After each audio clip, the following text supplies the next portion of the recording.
Hello everyone, आज की video में हम करने वाले हैं most important topic of second chapter of Indian economic development, that is goals of 5 year plan और objectives of planning. This is important because ये क्वेश्चन आपको बोर्ड में जरूर पूछा जा सकता है, 3 या 4 मार्क्स की वेटेज में पूछा जा सकता है, तो इसको आप अच्छी तरह से प्रैक्टिस कर लेना है। इसमें से आपको शॉर्ट आंसर टाइप क्वेश्चन भी पूछे जा सकते हैं। तो अगर आपको इसके साथ रिलेटेड कोई भी डाउट है, you can ask me in comment section. And इस चैप्टर के साथ रिलेटेड जितने भी वीडियोज हैं उनका जो लिंक है वो मैंने डिस्क्रिप्शन बॉक्स में दिया है, you can check those videos also. तो उससे आपको ये चैप्टर भी थॉरली क्लियर हो जाएगा। और let's start very important topic, goals of 5 year plans.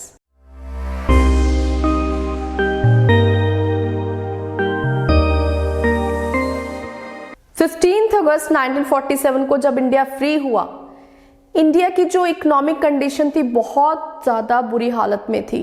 India की इकोनॉमी स्टैग्नेंट थी, बैकवर्ड थी, अंडर डेवलप्ड थी। ये क्यों था? बिकॉज इंडिया में 200 इयर्स ब्रिटिशर्स ने रूल ओवर किया और कह सकते हैं कि पूरी तरह से इंडियन इकोनॉमी को डिस्ट्रॉय किया। इंडियन एग्रीकल्चर सेक्टर को, इंडियन हैंडीक्राफ्ट इंडस्ट्रीज को, इंडियन इंडस्ट्रियल सेक्टर को कह सकते हैं, और इंडिया का जो फॉरेन ट्रेड सेक्टर था उसको भी बुरी तरह से डिस्ट्रॉय कर दिया था।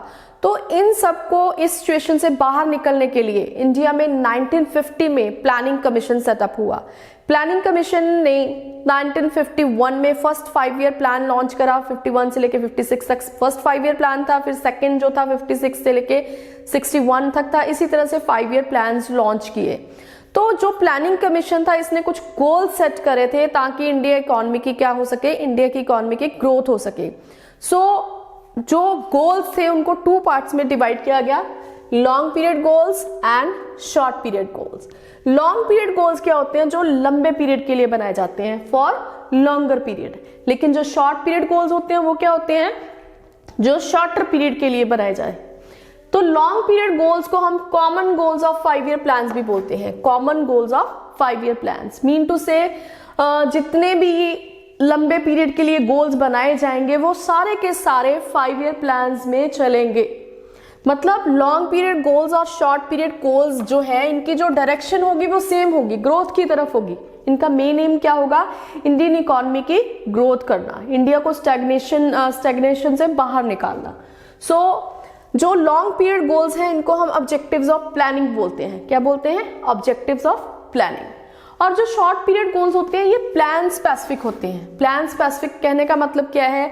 जो लॉन्ग पीरियड गोल्स हैं उनको अचीव करने के लिए छोटे छोटे टारगेट सेट किए जाएंगे, स्मॉल पीरियड्स में सेट, मतलब 5 इयर्स के पीरियड में सेटअप किए जाएंगे। हर एक 5 ईयर प्लान का अलग से एक छोटा टारगेट होगा जिसका मेन मकसद जो होगा, मेन एम जो होगा वो लॉन्ग पीरियड गोल्स को अचीव करना ही होगा। जैसे कोई भी प्लान स्पेसिफिक कोई भी प्लान हो उसमें कोई ना कोई गोल सेटअप कर दिया जाएगा, लाइक प्राइस स्टेबिलिटी हो गया या पॉवर्टी एलिवेशन प्रोग्राम हो गए। तो इस तरह के प्रोग्राम जो है वो सेटअप किए जाएंगे ताकि इन लॉन्ग पीरियड गोल्स को अचीव किया जा सके। और ये क्या होंगे? Plan specific. Short period goals जो होंगे वो क्या होंगे? Plan specific. इसी तरह से इनको हम ऑब्जेक्टिव्स ऑफ प्लान भी बोलते हैं। ये 5 इयर्स के प्लान में होंगे, इसलिए इनको हम ऑब्जेक्टिव्स ऑफ प्लान बोलते हैं। तो अब हम सबसे पहले स्टार्ट कर रहे हैं long period goals. Long period goals क्या होते हैं? जो लंबे पीरियड के लिए चलते हैं। तो सबसे पहली जो सिचुएशन थी इंडिया की वो थी जीडीपी की ग्रोथ करना, मतलब इंडियन इकोनॉमी की ग्रोथ करना। तो जीडीपी क्या होता है? Gross domestic product, mean to say value of all goods and services produce in an economy in an accounting year. जितनी भी गुड्स एंड सर्विसेज प्रोड्यूस होंगी, जितनी ज्यादा प्रोड्यूस होंगी मतलब उतना जीडीपी बढ़ेगा। मतलब इसमें हम बात करेंगे increase in the level of output. GDP growth करने में, जीडीपी की ग्रोथ करने के लिए हमें क्या करना पड़ेगा? Increase in level of output, मतलब आउटपुट मैक्सिमाइजेशन करना पड़ेगा। And flow of goods and services को करना पड़ेगा, मतलब गुड्स एंड सर्विसेज का बहुत ज्यादा फ्लो करना पड़ेगा। तो जब गुड्स एंड सर्विसेज इंडिया में ज्यादा होगी, प्रोडक्शन ज्यादा होगी, प्रोडक्टिविटी ज्यादा होगी, ज्यादा से ज्यादा गुड्स एंड सर्विसेज बनेंगी तो इनकम जनरेट होगी, एम्प्लॉयमेंट जनरेट होगा। तो कहने का मतलब है जीडीपी की ग्रोथ के साथ ही बहुत सारे और भी गोल्स जो हैं वो अचीव हो जाएंगे। Continuous growth of GDP will lead to economic growth. कहने का मतलब क्या है? अगर जीडीपी मतलब गुड्स एंड सर्विसेज की लगातार ग्रोथ होती जाएगी, इसका मतलब इकोनॉमी की ग्रोथ अपने आप ही हो जाएगी। So continuous growth of GDP will lead to economic growth. तो जीडीपी ग्रोथ हो जाएगी तो इसका मतलब ऑटोमेटिकली इकोनॉमिक ग्रोथ हो जाएगी। सो जीडीपी ग्रोथ जो है वो किसके ऊपर डिपेंड करेगी? जीडीपी की ग्रोथ डिपेंड करेगी इंक्रीज इन रिसोर्स बेस। तो रिसोर्स बेस को हम इंक्रीज कर दें, लेकिन ये पॉसिबल नहीं होता क्योंकि हर एक कंट्री के पास क्या होते हैं, लिमिटेड रिसोर्स होते हैं। तो लिमिटेड रिसोर्स को हमने यूज करके बेस्ट प्रोडक्शन निकालनी है। So increase in productivity bye innovative technology. तो हम जीडीपी की ग्रोथ कैसे कर सकते हैं कि उन्हीं रिसोर्सेज को हम बेस्ट यूटिलाइज करें और इनोवेटिव यानी मॉडर्न टेक्नोलॉजी यूज करके हम चीजों की प्रोडक्शन को बढ़ाएं, प्रोडक्टिविटी बढ़ाएं। जैसे हम कह सकते हैं कि high yielding variety seeds, innovative technology अगर हम एग्रीकल्चरल फील्ड में देखें तो हाई यील्ड वैरायटी सीड्स अगर हम यूज करते हैं तो 1966 में आपने देखा कि क्रॉप की जो प्रोडक्शन थी बहुत ज्यादा बढ़ गई थी, ग्रीन रेवोल्यूशन हुआ था। तो वो क्या है, इनोवेटिव टेक्नोलॉजी है। मतलब जो रिसोर्स बेस है वो तो नहीं बढ़ा, लेकिन इनोवेटिव टेक्नोलॉजी यूज करके हमने क्या करा, प्रोडक्शन को बढ़ा दिया। तो प्रोडक्शन बढ़ गई तो जीडीपी ग्रोथ जो है वो अपने आप हो जाएगी। सो फर्स्ट जो लॉन्ग पीरियड गोल है वो क्या है, जीडीपी की ग्रोथ करना। जीडीपी की ग्रोथ करने का मतलब क्या है, ऑटोमेटिकली इकोनॉमी की ग्रोथ करना। फिर इसके बाद जो सेकंड पॉइंट है that is full employment. India की 1921 से लेके अगर 1991 से देखा जाए तो इंडिया में क्या था, बहुत ज्यादा पॉपुलेशन ग्रो हो गई थी। पॉपुलेशन इतनी ज्यादा बढ़ गई थी कि अनएम्प्लॉयमेंट बहुत ज्यादा बढ़ गई थी। तो अनएम्प्लॉयमेंट जो थी उसको रिमूव करने के लिए हमें जो टारगेट रखना पड़ा वो क्या था, फुल एम्प्लॉयमेंट। फुल एम्प्लॉयमेंट का मतलब क्या होता है, all those people who are able and willing to work get work at existing wage rate. जो काम करने के एबल भी हैं, काम करने के इच्छुक भी हैं और जो एग्जिस्टिंग वेज रेट चल रहा है इकोनॉमी में उसके ऊपर काम करने के लिए रेडी हैं, तो वो होता है फुल एम्प्लॉयमेंट। लेकिन फुल एम्प्लॉयमेंट का मतलब ये नहीं है, it does not mean zero unemployment. अब इसका मतलब ये नहीं होता कि फुल एम्प्लॉयमेंट अचीव कर लिया इसका मतलब अनएम्प्लॉयमेंट होगा ही नहीं। अनएम्प्लॉयमेंट हो सकता है, जो लोग काम तो करना चाहते हैं, काम करने के एबल भी हैं, लेकिन उनको जो एग्जिस्टिंग वेज रेट है वो पसंद नहीं आ रहा, इसलिए वो अनएम्प्लॉयड है। इसका मतलब क्या है, वो अपनी इच्छा से जो है अनएम्प्लॉयड रह रहे हैं, तो उनको हम फुल एम्प्लॉयमेंट में काउंट नहीं करते हैं। सो फुल एम्प्लॉयमेंट में मेनली क्या होगा, all those people who are willing and able to work get work at existing wage rate. जैसे मार्केट में सपोज करो जो वेज रेट चल रहा है वो 500 रुपीज है, 500 रुपीज वेज रेट चल रहा है और जितने भी लोग हैं वो काम करने के एबल भी हैं एंड काम करना भी चाहते हैं, उनको 500 रुपीज जो वेज रेट है वो पसंद भी है, तो उसके ऊपर वो काम करना चाह रहे हैं, तो वो फुल एम्प्लॉयमेंट में आएंगे। लेकिन कोई पर्सन ऐसे भी होते हैं जो कहते हैं कि हमें ये जो वेज रेट है ये पसंद नहीं है, हमें तो 1000 मिलना चाहिए, हमें तो 1200 मिलना चाहिए, तो वो क्या है, अपनी इच्छा से क्या रहेंगे, अनएम्प्लॉयड रहेंगे, तो उनको हम फुल एम्प्लॉयमेंट में काउंट नहीं करेंगे। तो कहने का मतलब क्या था, तो गोल्स जो सेकंड लॉन्ग टर्म गोल है वो क्या है, फुल एम्प्लॉयमेंट। फुल एम्प्लॉयमेंट का मतलब है जितने लोग काम करना चाह रहे हैं उन सबको काम मिल जाएगा at existing wage rate. So this is a social objective of planning. इसको हम सोशल ऑब्जेक्टिव ऑफ प्लानिंग बोलते हैं। इसका मतलब क्या था, इसका फोकस मेन क्या था, इंक्लूसिव ग्रोथ। इंक्लूसिव मतलब कंट्री के अंदर ही ग्रोथ हो। कहने का मतलब है जो फॉरेन कंट्री के लोग हैं वो यहाँ के काम नहीं करेंगे, जो इंडियन पीपल है वही काम करेंगे। तो इसमें क्या था, more and more people participate in the process of growth. तो ज्यादा से ज्यादा लोग काम करेंगे, नेचुरली है पार्टिसिपेट करेंगे, एम्प्लॉयमेंट मिलेगा, तो इससे क्या होगा, ग्रोथ की प्रोसेस होगी। इसी तरह से benefits of growth must be shared across different sections of the society. अब जब ग्रोथ होगी उसके जो बेनिफिट्स होंगे वो सारे के सारे सेक्शंस को सेम मिलेंगे। तो इसलिए ये क्या है, सोशल ऑब्जेक्टिव ऑफ प्लानिंग है। सो इसमें इंक्लूसिव ग्रोथ की बात करी गई है। तो फुल एम्प्लॉयमेंट क्लियर हो गया। इसके बाद आता है मॉडर्नाइजेशन। मॉडर्नाइजेशन क्या, अब इंडिया में क्या था, जब इंडिया में ब्रिटिशर्स ने रूल ओवर किया था, इंडिया में बहुत सारे रिचुअल्स थे, इंडिया में बहुत सारी प्रथाएं थी, जो इंडिया में बैकवर्डनेस बहुत थी, स्पेशली वुमेन को लेकर। गर्ल चाइल्ड को लेकर कहने का मतलब क्या है, उनको पढ़ाया नहीं जाता था, उनकी या तो फिर बर्थ टाइम पे उनकी मतलब उनका मर्डर कर दिया जाता था, या फिर उनको पढ़ाया नहीं जाता था, बाहर नहीं जाने दिया जाता था और जल्दी मैरिज की जाती थी। तो जो लेडीज थी उनको ना पढ़ाया जाने की वजह से जो उनके टैलेंट्स थे वो छुपे रह जाते थे।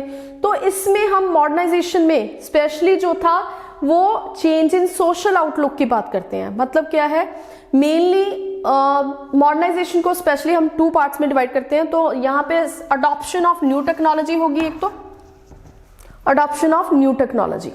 तो अडॉप्शन ऑफ न्यू टेक्नोलॉजी में क्या है कि न्यू टेक्नोलॉजी की मशीन्स को यूज करना, जिससे क्या है जीडीपी की ग्रोथ होगी, प्रोडक्शन बढ़ेगी, इनोवेटिव टेक्नोलॉजी यूज करना। और साथ ही मैंने जैसे गर्ल चाइल्ड की बात करी है, जितनी भी रिचुअल्स हैं उनको खत्म किया जाए। वुमेन एम्पावरमेंट की बात करेंगे यहाँ पे हम। चेंज इन सोशल आउटलुक में क्या करेंगे, किस चीज की बात करेंगे, विमेन एम्पावरमेंट। मतलब जो विमेन के कह सकते हैं जो टैलेंट्स हैं उनको यूज किया जाएगा ताकि वो भी कंट्री की ग्रोथ करने में अपनी पार्टिसिपेशन करें।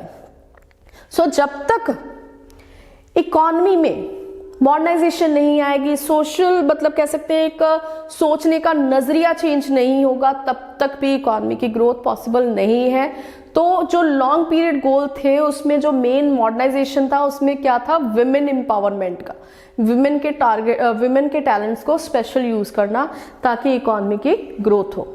अडॉप्शन ऑफ न्यू टेक्नोलॉजी के साथ साथ क्या करना था, चेंज इन सोशल आउटलुक, जितने भी अंधविश्वास थे, रिचुअल थे, उन सबको खत्म करना ताकि इकॉनमी की ग्रोथ हो सके। फिर इसके बाद आ गया self reliance. Self reliance mean to say self dependence. अब जब इंडिया फ्री होने से पहले क्या था, मतलब ब्रिटिशर्स के अंडर था, तो ब्रिटिशर फॉरेन कंट्री से बहुत सारे जो फूड प्रोडक्ट्स थे वो भी इंपोर्ट कर रहा था। तो सेल्फ रिलायंस में क्या होता है कि जो कंट्रीज बाहर से चीजें इंपोर्ट कर रही है उनको अपने ही कंट्री में बनाया जाए, अपनी ही कंट्री में बनाया जाए। जैसे हमने शुरू किया है मेक इन इंडिया कैंपेन। इसमें क्या है, इसमें मेक इन इंडिया कैंपेन में क्या है कि चीजें जो है बाहर से मंगवाई जाती हैं वो अपनी ही कंट्री में प्रोड्यूस किए जाए। सो इससे सेल्फ रिलायंस में क्या है, dependence on domestically produced goods, particularly food grains. जो फूड ग्रेन बाहर से मंगवाए जाते हैं वो अपनी ही कंट्री में उनकी क्या की जाए, प्रोडक्शन की जाए। डिपेंडेंस किसके ऊपर होनी चाहिए, dependence on domestically produced. Domestically मतलब प्रोड्यूस मतलब कंट्री के अंदर produce goods, particularly food grains. Food grains जो हम बाहर से मंगवाते थे, लाइक पल्सेस हो गए, फूड पल्सेस हो गए एंड राइस हो गए, वीट हो गए, ये सब बाहर से मंगवा रहे थे। तो इन सबको अपनी ही कंट्री में क्या किया जाए, प्रोड्यूस किया जाए, ताकि इंडिया जो है वो फॉरेन कंट्रीज के ऊपर डिपेंड ना रहे। क्यों था, to reduce foreign dependence and interference. जब कोई भी कंट्री दूसरे कंट्री से चीजें इंपोर्ट करेगा तो वो उन कंट्रीज की दूसरे कंट्री में क्या होगी, डिपेंड कह सकते हैं इंटरफेरेंस होगी। Now I am talking about last long period goal, that is equity. Fifth point is equity. This is very important. अगर हम ये सारे गैप जो गोल्स हैं, जीडीपी ग्रोथ है, फुल एम्प्लॉयमेंट है, मॉडर्नाइजेशन है, सेल्फ रिलायंस है, ये सब अचीव कर लेते हैं, लेकिन इक्वालिटी का जो मेन एम है वो हम अचीव नहीं कर पाते हैं, तो ये सारे गोल्स अचीव करने का कोई फायदा नहीं है। मतलब अगर इकोनॉमी की ग्रोथ हो जाती है लेकिन उसके जो बेनिफिट्स हैं वो सभी लोगों तक इक्वल नहीं पहुंच रहे हैं, तो उस ग्रोथ का कोई बेनिफिट नहीं है, उसका कोई फायदा नहीं है। तो इसलिए इक्विटी होनी चाहिए। इक्विटी का मतलब क्या है यहाँ पे, equitable distribution of income and wealth.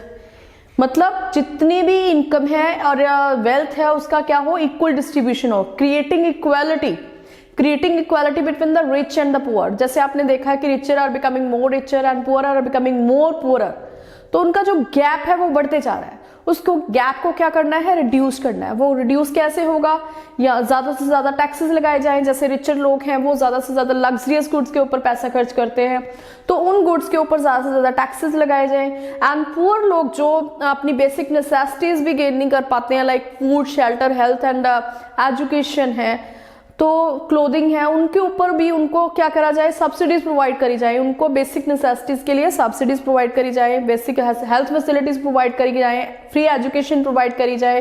तो इससे क्या होगा, जो gap between the rich and the poor है वो कम हो जाएगा और इक्वालिटी आएगी। इस इक्वालिटी आने से वो जितनी भी इकोनॉमिक ग्रोथ है उसका कोई मतलब होगा, इससे पूरी इकोनॉमी की और भी ज्यादा ग्रोथ होगी। और ये क्यों करना है, to reduce gap between rich and poor and to raise standard of living of all people. तो जब पुअर लोगों को हेल्थ फैसिलिटीज, एजुकेशन मिलेगी तो उससे जो उनका स्टैंडर्ड ऑफ लिविंग है, उनकी पर कैपिटा इनकम भी बढ़ेगी, तो उनका जो स्टैंडर्ड ऑफ लिविंग है वो क्या है, बढ़ जाएगा। तो अभी तक हमने 5 गोल्स करे हैं। 5 गोल्स, लॉन्ग पीरियड गोल्स कौन कौन से हैं? First is GDP growth, second one is full employment, modernisation, self reliance and equity. तो ये सारे गोल्स बहुत इंपॉर्टेंट हैं, ये आपको अलग से भी क्वेश्चन पूछा जा सकता है इनके ऊपर, तो आप इनको अच्छी तरह से लर्न करें। Now I am talking about short period goals. Short period goals जो हैं ये 5 ईयर प्लान्स के पीरियड में अचीव किए जाएंगे। मीन टू से ये प्लान स्पेसिफिक होते हैं और ये ऑब्जेक्टिव्स ऑफ 5 ईयर प्लान्स होते हैं। तो इसमें क्या होता है कि 5 ईयर के प्लान में कोई ना कोई एक टारगेट सेट कर दिया जाता है, उस टारगेट को विद इन 5 ईयर्स वो हमने क्या करना है, अचीव करना है। तो इससे क्या होगा, लॉन्ग पीरियड गोल्स हैं वो भी साथ में अचीव हो जाएंगे। तो जैसे हमारा 1951 1 अप्रैल 1951 से लेके 31 मार्च 1956 तक का पीरियड था, वो फर्स्ट 5 ईयर प्लान था। तो फर्स्ट 5 ईयर प्लान में जो मेन ऑब्जेक्टिव रखा गया था वो क्या था, हायर एग्रीकल्चरल प्रोडक्शन। क्यों था ये क्यों रखा, क्योंकि जब इंडिया कह सकते हैं फ्री हुआ था, उसमें सबसे ज्यादा जो क्या था, हंगर थी, स्टारवेशन थी, लोग जो थे मर रहे थे क्योंकि फूड ग्रेन्स की बहुत ज्यादा शॉर्टेज थी।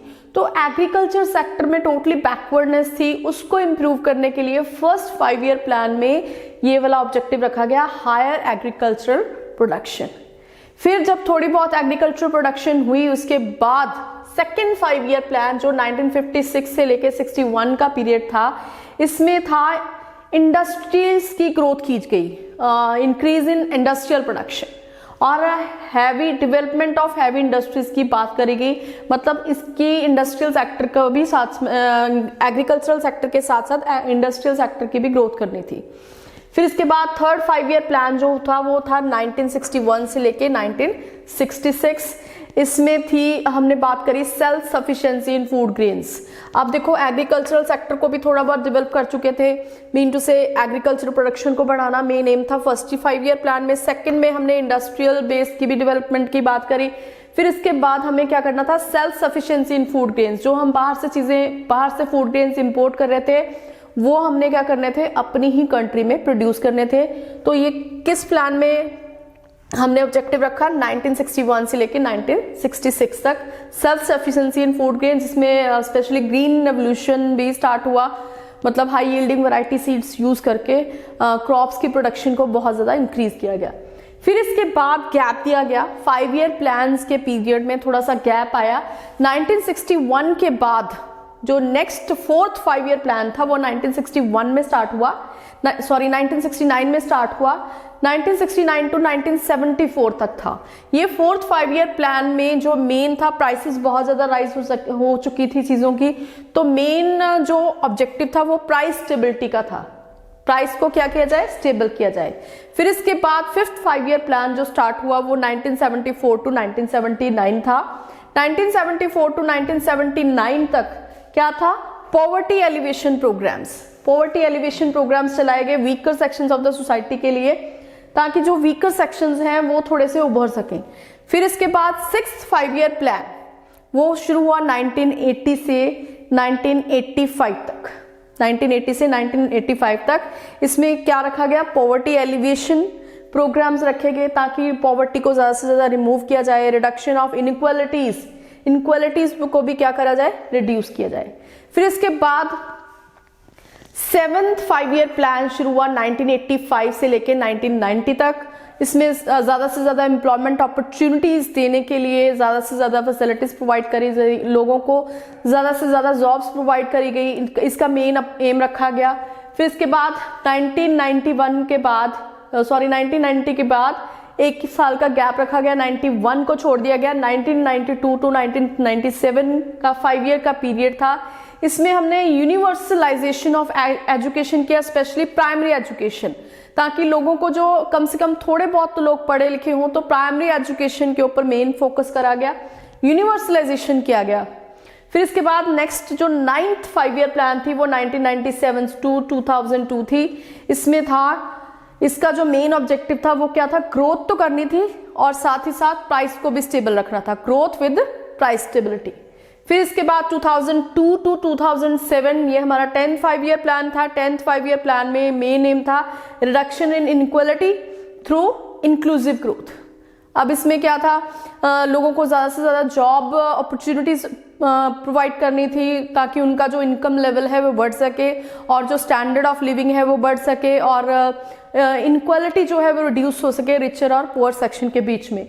फिर इसके बाद 2007 टू 2012 नेक्स्ट 5 ईयर प्लान था। इसमें था प्रोटेक्शन ऑफ इन्वायरमेंट। अब यहाँ पे इन्वायरमेंट की बात करेंगे, protection of environment and job creation and poverty reduction programmes यहाँ पे चलाए गए। तो मल्टीपल ऑब्जेक्टिव थे इस 5 ईयर प्लान के। कौन सा था ये, 11th 5 ईयर प्लान। फिर इसके बाद जो 12th 5 ईयर प्लान है वो 2012 टू 2017 था। 2012 टू 2017 तक कौन सा मेन ऑब्जेक्टिव रखा गया, सस्टेनेबल एंड इंक्लूसिव ग्रोथ। तो अब अभी मैंने पहले वीडियोस में बताया कि 2015 में इस प्लानिंग कमीशन के नेम को चेंज करके क्या रखा गया, नीति आयोग। तो ये सारे क्वेश्चंस हैं जिसमें आपको प्लान वाइज पूछ सकते हैं कि जैसे 4th 5 ईयर प्लान का एम क्या था, क्या ऑब्जेक्टिव था। तो ये आपको 1 मार्क के क्वेश्चन में पूछ सकते हैं कि प्राइस, हम क्या बोलेंगे, प्राइस स्टेबिलिटी मेन ऑब्जेक्टिव था। तो इसी तरह से आपको पूछ सकते हैं 6th 5 ईयर प्लान का ऑब्जेक्टिव क्या था, पॉवर्टी एलिवेशन और रिडक्शन ऑफ इनइक्वालिटीज। इसी तरह से आपको 12th का पूछ सकते हैं, 12th का क्या है, 12th 5 ईयर प्लान का मेन एम क्या है, सस्टेनेबल एंड इंक्लूसिव ग्रोथ। तो इस तरह से आपने इनको लर्न कर लेना है। तो इसमें से आपको शॉर्ट आंसर टाइप क्वेश्चंस भी आ सकते हैं, तो इसकी आप अच्छी तरह से लर्निंग कर लेना। तो अगर आपको कोई भी डाउट है you can ask me in comment section and अगर आप वीडियोस को थोड़ा बहुत भी लाइक करते हैं तो press like and subscribe my channel and keep watching my videos. Thank you so much.